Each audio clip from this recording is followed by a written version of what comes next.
주변에서 업무상 재해를 당하는 분들이 있는데요. 관련해서 법원의 판단이 엇갈립니다. 무슨 이유에서인지 알아보고요.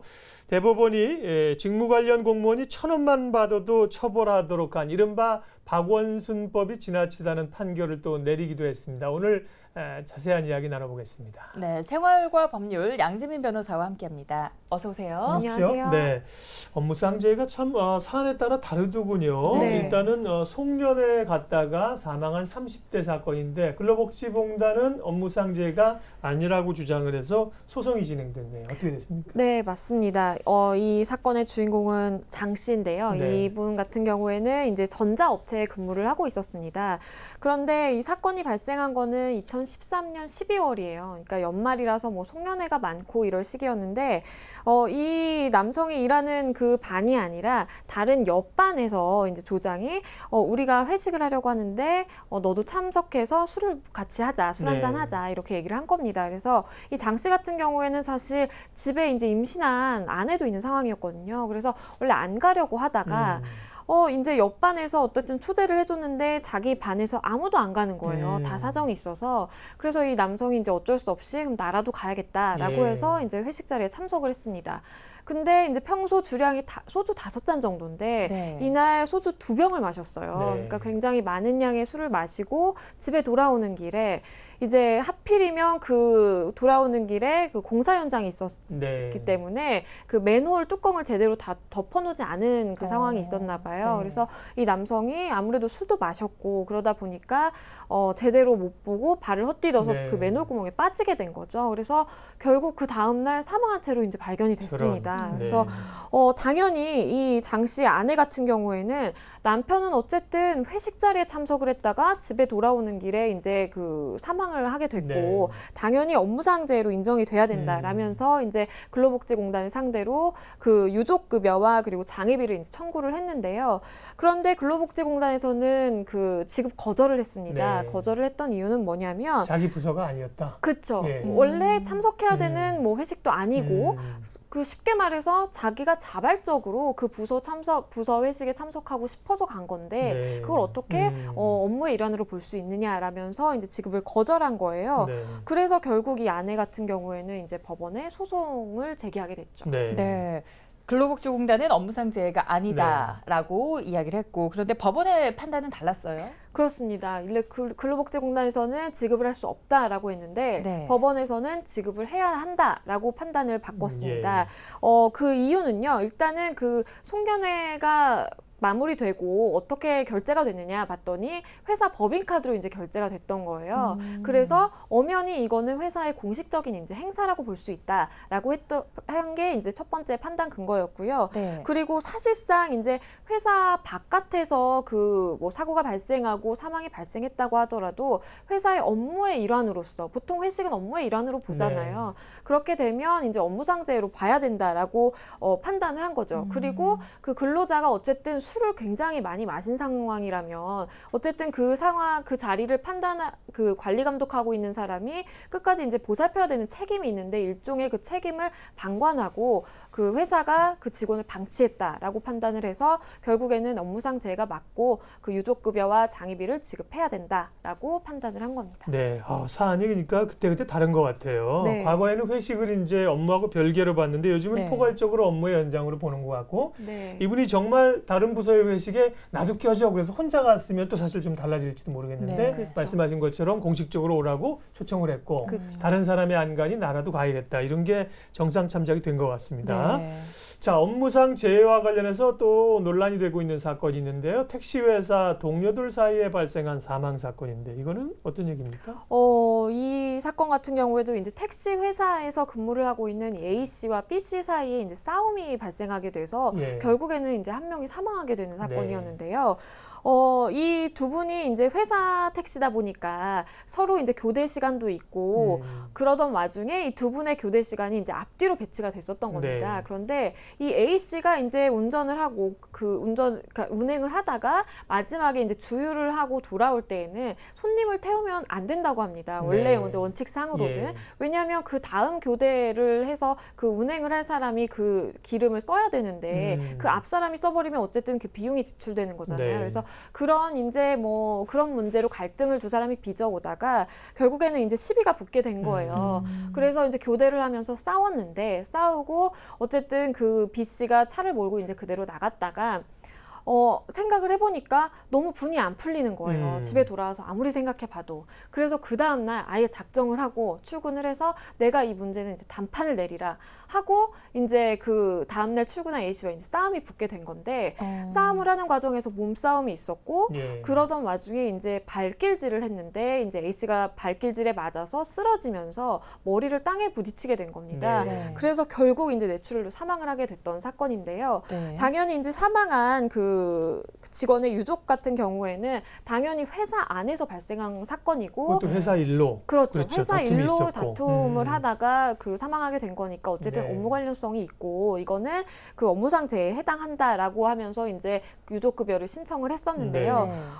근로복지공단도 역시 지급 거절을 했고 법원에서도 이제 판단을 하기를 어떻게 판단을 했냐면 이거는 업무상으로 보기에는 좀 어렵다라고 판단을 했습니다. 왜냐하면 그 다음 날까지 조금 분이 삭혀지지가 않아서 그 개인 간의 그 감정 싸움인 건데 네. 어떻게 보면 이거를 어떻게 택시 기사들이 하는 그 업무의 일환으로 볼 수 있겠느냐라고 판단을 해서 결국에는 업무상 관련성이 인정이 되지 않는다. 그렇기 때문에 업무상 재해로 볼 수 없다라고 판단을 했던 겁니다. 네. 개인 간의 감정 싸움으로 본 거네요. 그렇죠. 네. 그런가 하면 직장 생활 중에 얻은 우울증으로 인한 자살, 이거는 업무상 재해다, 이런 판단이 나왔죠? 네, 사실 뭐 우울증이나 이제 정신적인 그 질병에 대해서 업무상재해로 인정하는 그 판결이 굉장히 늘어나고 있는 추세인데요. 네. 사실 이 사건 같은 경우에도 중소기업진흥공단에서 근무하고 있던 이 한 남성이 새로운 부서로 발령을 받아가게 되면서 좀 자기가 평소에 했던 일과는 익숙하지 않은 업무를 이제 하게 된 겁니다. 그런데 그 부서를 보아하니 이분도 이제 그 일에 익숙하지 않지만 다른 그 팀원들도 좀 그 일에 미숙했던 상황이었나 봐요. 그러다 보니까 그 부서가 신설되고 나서 2달 후에 바로 사건이 터지게 된 겁니다. 뭐 돈 관계로 인해서 다른 업체에 받을 돈을 못 받았다든지 뭐 회사 입장에서 보자면 굉장히 이제 큰 사고가 발생하게 됐는데 이 직원분 같은 경우, 이 남성분 같은 경우에는 굉장히 자책이 심했다고 합니다. 내가 그 일을 처리를 제대로 하지 못해서 이 사건이 발생한 것 같다라고 하면서 굉장히 이제 정신적인 스트레스와 우울증 이제 호소를 했고 결국에는 정신과 치료도 받았고요. 우울증 진단까지 받았습니다.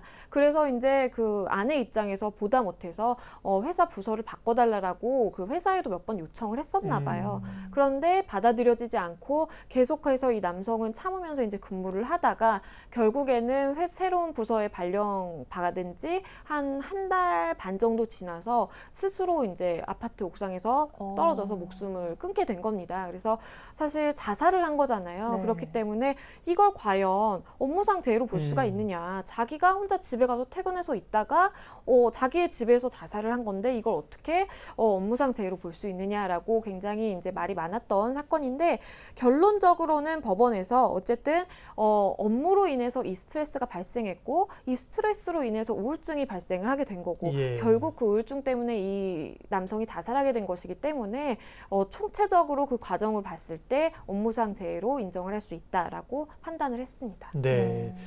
그런데 말이죠. 또 조금 의아한 사건도 있었습니다. 앞서의 경우를 본다면 당연히 업무상 재해로 받아들여질 것 같은 하루에 8시간을 써서 일하는 판촉사원이 뇌경색으로 쓰러졌는데 이거는 또 업무상 재해가 아니라는 판단이 나왔어요. 네, 사실 판결마다 굉장히 이제 엇갈리고 있는 게 사실인데요. 이분 같은 경우에는 2008년에 이제 추석 명절을 앞두고 백화점이랑 이제 단기 계약을 하게 됩니다. 추석 명절 동안에만 내가 하루에 8시간씩, 물론 서서 일하는 그 직종이었는데요. 8시간씩 거기서 일을 하겠다라고 이제 계약서에 사인을 하고 추석 명절 내내 열심히 이제 일을 한 거예요.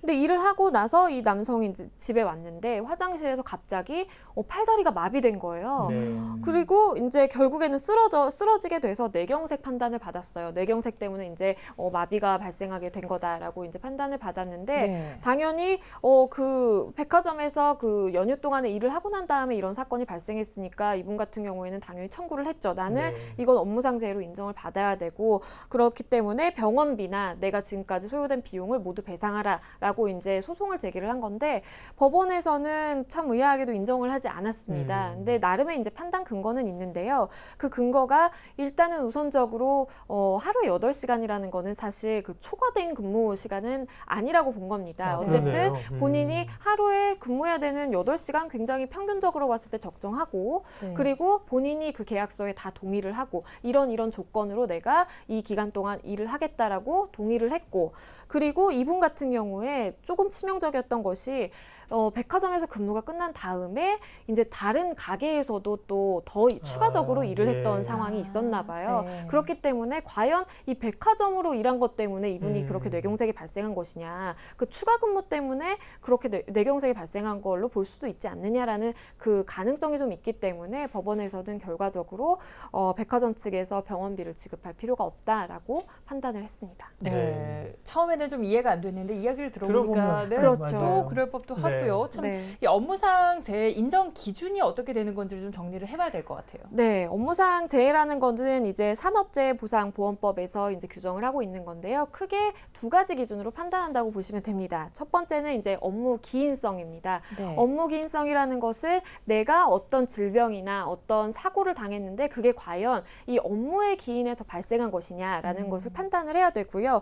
그런데 이제 업무의 기인성을 판단함에 있어서는 조금 사고를 당한 사람의 입장에서 편리하게끔 그걸 반드시 너무 명확하게 입증할 필요는 없고요. 어느 정도 이제 상관관계, 인과관계만 인정이 된다면 법원에서는 그 업무로 기인한 것이다라고 판단을 하게 되고요. 두 번째로 판단할 것은 이제 업무 수행성인데요. 내가 과연 이 사고를 업무를 내가 직접적으로 수행하면서 발생한 것이냐 아니냐를 이제 판단을 해야 된 거고요.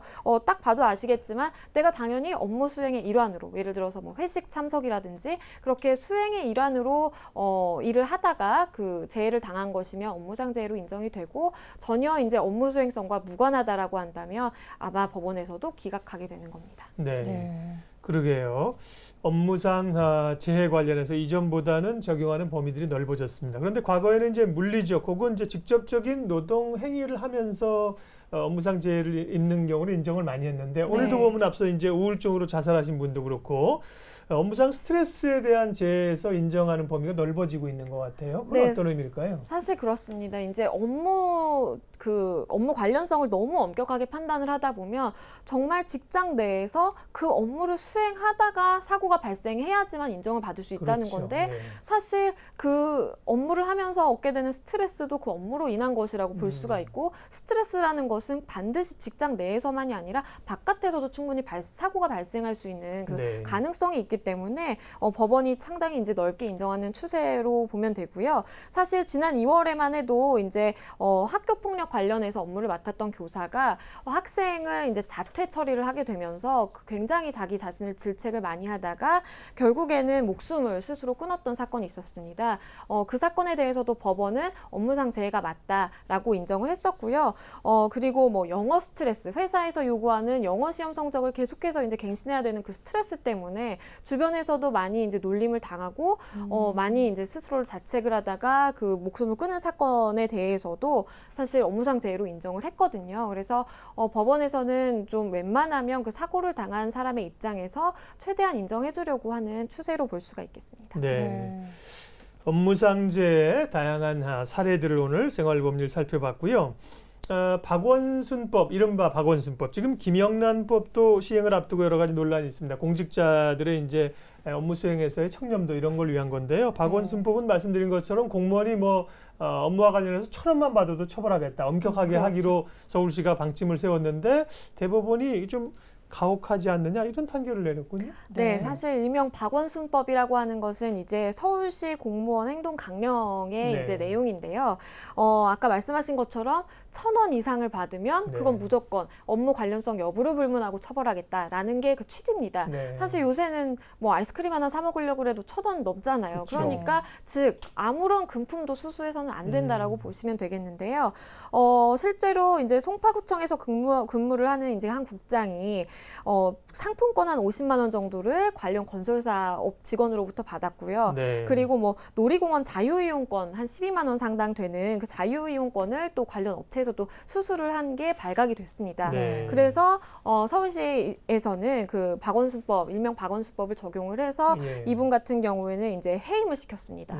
해임을 시켰는데 이분이 너무 부당하다라고 이제 소청 심사위원회에 그 심사를 청구를 해서 결국에는 이제 강등으로 조금은 이제 처벌 수위가 조금 완화가 됐는데요. 그런데도 불구하고 이분이 나는 이건 인정할 수 없다라고 해서 결국 소송을 하게 된 겁니다. 그래서 이제 법원 판단까지 받게 된 건데 법원은 상당히 이제 종합적으로 고려를 해야 된다고 봤어요. 그래서 업무 관련성도 봐야 되고 그리고 얼마 그 액수가 수수한 액수가 얼마인지도 봐야 되고 그리고 이제 그 경위도 파악을 해야 된다고 봤습니다. 그래서 결과적으로 이 국장 같은 경우에는 개인적인 친분에서 건넨 돈이고 그리고 그 50만 원, 12만 원이라는 것이 그 업무 관련성이랑은 전혀 인정되지 않고 그렇기 때문에 이분이 그 강등 처분을 받은 것은 위법하다라고 해서 어쨌든 서울시의 판단을 뒤집어 엎게 된 거죠. 네. 이러한 판단에 대해서 박원순 시장이 반박을 하고 나섰습니다. 네, 박원순 시장은 이 판결이 나온 직후에 이제 개인 SNS에 글을 올려서 시민 여러분의 판단을 바란다. 어떻게 생각하시느냐라고 이제 의견을 물었는데요. 사실 박원순 시장 입장에서는 1,000원이라도 받으면 이게 내가 업무에 관련성이 없다고 하더라도 어쨌든 사람 마음이 인지상정인지라 좀 조금이라도 잘해주려고 하고 싶은 게 사람 마음이다 보니까 분명히 이것은 업무에 관련성이 없다고 볼 수가 없다. 즉 업무 관련성이 있음에도 불구하고 대법원이 어쨌든 그 뭐 금품 수수에 대해서 그 서울시의 처분이 위법하다고 처분한 것은 이제 부당하다라고 해서 굉장히 받아들일 수 없다라는 입장을 취하고 있습니다. 네, 저는 이제 업무와 관련이 있는 건 줄 알았는데 업무와 관련이 없더라도 예전 돈을 받으면 처벌할 수 있도록 한 거군요. 그런데 앞서 사례에 보면 이게 뭐 1,000원은 사실 조금 심하다고 보더라도 뭐 음료수 하나 갖다 줘도 1,000원 비쌀 수 있는데 5만 원도 아니고 50만 원짜리 상품권을 받았다. 12만 원에 아까 놀이공원 이용권. 이건 보면은 누가 봐도 조금 과하다는 생각이 들거든요. 박원순 시장도 뭐 그런 것들을 지적을 하면서 이제 시민들이 판단을 해달라 이렇게 얘기했다는데 대부분의 이런 판단에 대해서 법조계에서는 또 양 변호사님 생각은 견해는 어떠세요? 제 개인적인 생각으로는 사실 뭐 50만 원을 수수한 것도 관련 그 업체로부터 받은 거거든요. 어쨌든 직무 관련성이 없다고 명백하게 볼 수는 없는 상황입니다, 사실. 그렇기 때문에 충분히 이제 업무 관련성이 있다라고 해서 처벌을 받는 것에 받을 수 있는 사안임에도 불구하고 이분이 그 처분을 부당하다라면서 이의를 제기한 것 자체도 참 의아한 부분인데 그거에 따라서 또 법원 판단도 따라서 나온 게 참 의아하다는 생각이 들고요. 그리고 사실 뭐 박원순 시장도 SNS에 글을 올려서 얘기한 것처럼 사실 공무원이라는 그 집단은 좀 특수 조직이잖아요. 어쨌든 그 국민의 세금을 받아서 일하는 기관이고 그리고 이제 그 청렴해야 되는 그 조직임에도 불구하고 50만 원, 12만 원 이거를 조금 적은 돈으로 생각하는 거 아닌가라는 생각이 들어서 사실 좀 일반 시민들의 입장에서 봤을 때 시민들의 법감정이랑은 조금 괴리가 있는 것 같아서 좀 의아한 판단이긴 합니다. 네, 시민들의 의견도 비슷한 것 같습니다. 좀 판결이 의아하다라는 입장이 많던데 그런데 이렇게 대법원의 판단이 이미 나온 거잖아요. 나온 이상 판결을 뒤집기는 어려운 건가요? 그렇죠. 사실 서울시는 어쨌든 행정기관으로서 강등 아니면 해임이라는 처분을 하는 거고요. 그 처분에 대해서 처분을 받은 자가 불복을 하려면 이제 법원에 소송을 제기해서 판단을 받는 건데 법원의 판단이 조금 종국적인 판단이다라고 보시면 되겠고요. 그렇기 때문에 이미 이 판단을 법원에서 대법원까지 올라가서 받은 이상 서울시가 이걸 좌지우지할 수는 없고 아마 그러나 이제 이런 그 시민들의 바람이나 그런 의견들이 조금 반영이 되면 뭐 법원의 판단 자체가 달라지는 것을 기대해 봐야 될 것 같습니다. 네. 네. 생활과 법률 오늘은 양지민 변호사와 여기까지 하겠습니다. 고맙습니다. 고맙습니다. 감사합니다.